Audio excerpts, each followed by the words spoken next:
भारतीय इतिहास का वर्गीकरण। भारत का इतिहास विश्व के सबसे प्राचीन और समृद्ध इतिहासों में से एक है। आइए जानते हैं भारतीय इतिहास को कैसे 3 प्रमुख कालों में बांटा गया है। 1.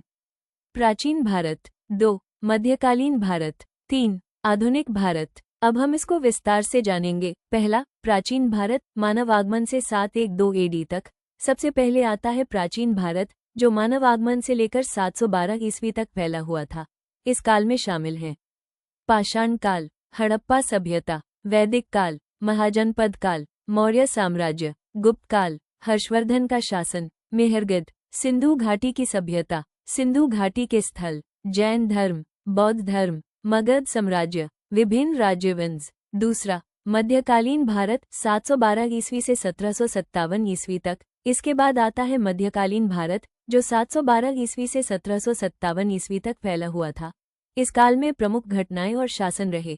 अरबों का आक्रमण, तुर्क और अफगान शासक, दिल्ली सल्तनत, विजयनगर साम्राज्य, बहमनी साम्राज्य, मुगल साम्राज्य, मराठा साम्राज्य, मुस्लिम आक्रमण, भक्ति एवं सूफी आंदोलन, सांस्कृतिक धार्मिक आंदोलन, दक्षिण भारत के राज्य, सूर शासन, सिख धर्म और राज्य। तीसरा, आधुनिक भारत, 1757 ईस्वी से 1947 ईस्वी तक। अंतिम चरण है आधुनिक भारत, जो 1757 से लेकर 1947 तक का काल है।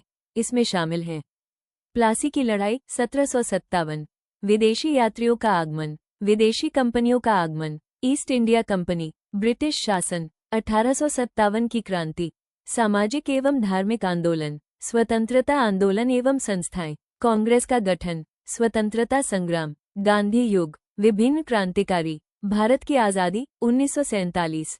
निष्कर्ष। इस प्रकार भारतीय इतिहास को हम 3 मुख्य भागों में बांट सकते हैं: प्राचीन, मध्यकालीन और आधुनिक। हर काल का अपना विशेष महत्व और योगदान रहा है।